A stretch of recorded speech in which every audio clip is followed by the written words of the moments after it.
안녕하세요. 주라시차 이진우입니다. 오늘은 르망 24시간 내구 레이스 이야기를 해볼까 하는데요. 르망의 역사는 100년이 넘었습니다. 현재 지구에서 열리는 모든 모터스포츠 중에서 역사가 가장 오래됐죠.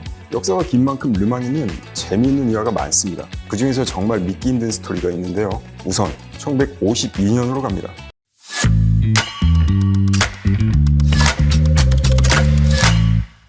1940년대 후반부터 50년대 초반은 르망에서 총성 없는 전쟁이 펼쳐질 때였어요. 이탈리아의 페라리와 알파로메오, 마세라티, 독일의 메르세데스 벤츠, 그리고 영국의 제규어가 치열하게 경쟁할 때였죠.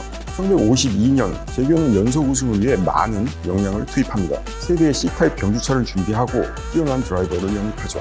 1번 차에는 전년도 우승자 피터 파커와 스털링 모스, 2번 차에도 전년도 우승자인 피터 화이트헤드와 이언 스튜어트, 그리고 마지막 3번 차는 토니 롤트와 덩컨 해밀턴을 앉히죠. 그런데 사람들이 약간 의아해하는 부분이 있었습니다. 바로 3번 경주차 토니 롤트와 덩컨 해밀턴이었죠. 1, 2번 경주차 드라이버들은 모두 유명한데 토니 롤트와 덩컨 해밀턴은 무명에 가까운 드라이버였거든요. 사람들은 제규어가 영국인 드라이버로만 팀을 꾸리기 위해 궁여지책으로 두 드라이버를 앉혔다고 생각했어요. 그런데 여기엔 벤츠에 대한 제규어의 깊은 적개심이 내포되어 있습니다. 롤트와 해밀턴은 2차 세계대전에 참전했던 전쟁 영웅이었어요. 롤트는 육군 사관학교를 졸업한 재원으로 2차 세계대전에서 중위로 소천 여단을 이끌었습니다. 해밀턴도 영국군의 전투기 조종사였습니다. 전쟁 기간 내내 전투기로 전장을 누볐다고 해요. 또 해밀턴은 전쟁에서 독일군에게 잡혔는데 총 7번의 탈출을 시도한 일화로도 유명합니다. 2차 세계대전 후 벤츠는 여러 자동차 경주에 참가하면서 뛰어난 기술력을 선보이고 있었어요. 1952년 르망에서도 300SL이라는 강력한 경주차로 출전이 예정돼 있었죠. 2차 세계대전에서 승전했던 영국은 2명의 전쟁 영웅을 투입해 독일에게 패전의 아픔을 다시 한번 주지시키고자 했던 겁니다. 롤트와 해밀턴이 우승하지 못하더라도 우승 경험이 있는 1, 2번 경주차가 있으니 제규어에게는 완벽한 시나리오였죠. 하지만 1952년 르망은 제규어에게 처참했습니다. 두 대의 벤츠 300SL이 1, 2등을 차지했지만 제규어는 단 한 대도 완주하지 못했거든요. 이유는 경주차 때문이었습니다. 엔진 냉각이 제대로 이루어지지 않으면서 석 대의 C타입 경주차는 모두 기권할 수밖에 없었죠. 다음에는 1953년 제규어는 드라이버 변화 없이 C타입 경주차를 보강해 르망에 참가합니다.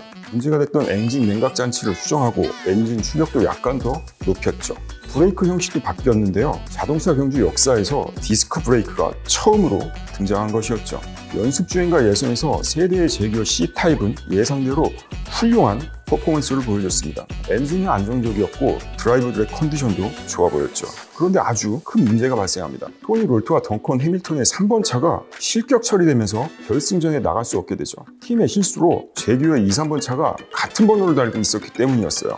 자동차 경주는 기록의 스포츠입니다. 그런데 같은 번호를 달고 있으면 기록 자체가 불가하죠. 따라서 출전 자격 박탈은 당연한 것과 같습니다. 제규어 팀이 정말 말도 안 되는 실수를 한 거죠. 드라이버 롤트와 해밀턴은 화가 났습니다. 하지만 자신들이 할 수 있는 게 아무것도 없었어요. 어쩔 수 없이 실격을 인정하고 서킷을 떠났습니다. 둘이서 술이나 포 마시자는 생각이었죠. 때마침 르망 시내는 1년에 한 번 열리는 경주를 맞아 밤새 영업하는 술집이 많았거든요. 그렇게 두 명의 비운의 드라이버는 밤새 술을 마십니다. 제규어 팀에도 난리가 났겠죠. 감독을 비롯해서 제규어 회장 윌리엄 라이언까지 조지기를 찾아가 부탁을 합니다. 제규어 회장의 간곡한 간청을 무시할 수 없었던 조지기는 거액의 벌금을 내는 것으로 마무리하고 3번 차의 실격을 철회합니다. 다시 또 제규어 팀에 난리가 납니다. 어서 빨리 두 명의 드라이버를 찾아야 했거든요. 지금처럼 휴대전화가 있는 것도 아니죠. 르망 시내를 직접 돌면서 찾을 수밖에 없었습니다. 두 사람을 찾은 건 경주가 열리는 날인 오전 10시였습니다. 밤새 술을 마시고 쓰린 속을 달래기 위해서 작은 카페에서 우유가 든 커피를 마시고 있었다고 해요. 경주 시작까지 6시간밖에 남지 않은 상황이었죠. 여기서부터 믿을 수 없는 이야기가 시작됩니다. 감독은 인사불성이 된 두 드라이버를 서킷으로 끌고 오죠. 그리고 상황을 전달하는데요. 두 드라이버는 좀처럼 정신을 차리지 못했다고 해요. 그래도 아직 시간이 있다고 판단한 감독은 두 드라이버를 출전시키기로 결정합니다. 지금은 상상도 할 수 없죠. 현재는 경주 전후로 음주 및 약물 검사를 철저히 하거든요.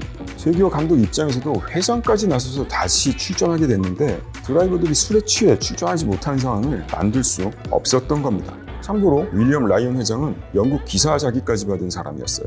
그래서 팀은 밤새 술을 마신 두 드라이버를 출전시키는 어리석은 결정을 하게 된 거죠. 먼저 토니 롤트가 출발했습니다. 그나마 해밀턴보다 덜 취해 보였기 때문이었죠. 스타트는 좋았습니다. 제규어 팀의 스톨리모스가 빠르게 치고 나갔고 롤트도 모스를 따라 안정적으로 주행하죠. 그런데 제규어 팀의 악재가 터집니다. 선두를 달리던 1번 제규어에 문제가 생기면서 피트인을 할 수밖에 없었죠. 앞에서 리드해주던 1번 제규어가 사라진 겁니다. 그런데 놀라운 일이 벌어지기 시작합니다. 3번 제규어의 속도가 시간이 지날수록 점점 더 빨라졌거든요. 오후 5시가 되자 3번 제규어가 선두에서 환상적인 속도로 경주를 이끌고 있었습니다. 밤새 술을 퍼마신 드라이버라고는 믿기지 않는 속도였죠. 어쩌면 술을 마셔서 더 빨랐던 것일지도 모르죠. 술은 사람을 무모하게 할 정도로 용감하게 만드니까요. 그런데 해밀턴이 시속 210km로 달리는 와중에 비둘기와 충돌을 합니다. 앞유리가 박살나고 해밀턴의 헬멧은 가격하면서 코뼈가 부러지죠. 고통이 엄청 났겠죠. 그런데도 해밀턴은 계속 달렸다고 합니다.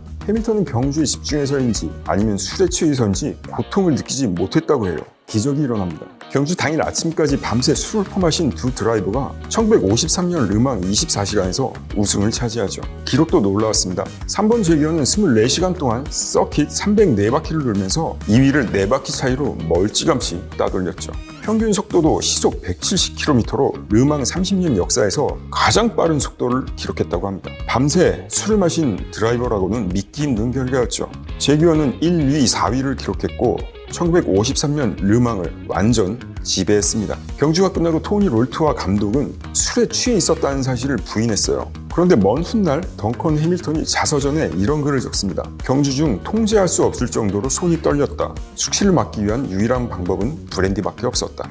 참고로 브랜디는 와인을 증류한 아주 독한 술이에요. 즉 해밀턴은 손떨림을 막고 코뼈가 부러지는 고통을 이기기 위해서 해장술을 마시면서 경주를 계속했던 거죠. 토니 롤트와 덩컨 해밀턴이 경주가 열리는 아침까지 술을 마신 건 사실입니다.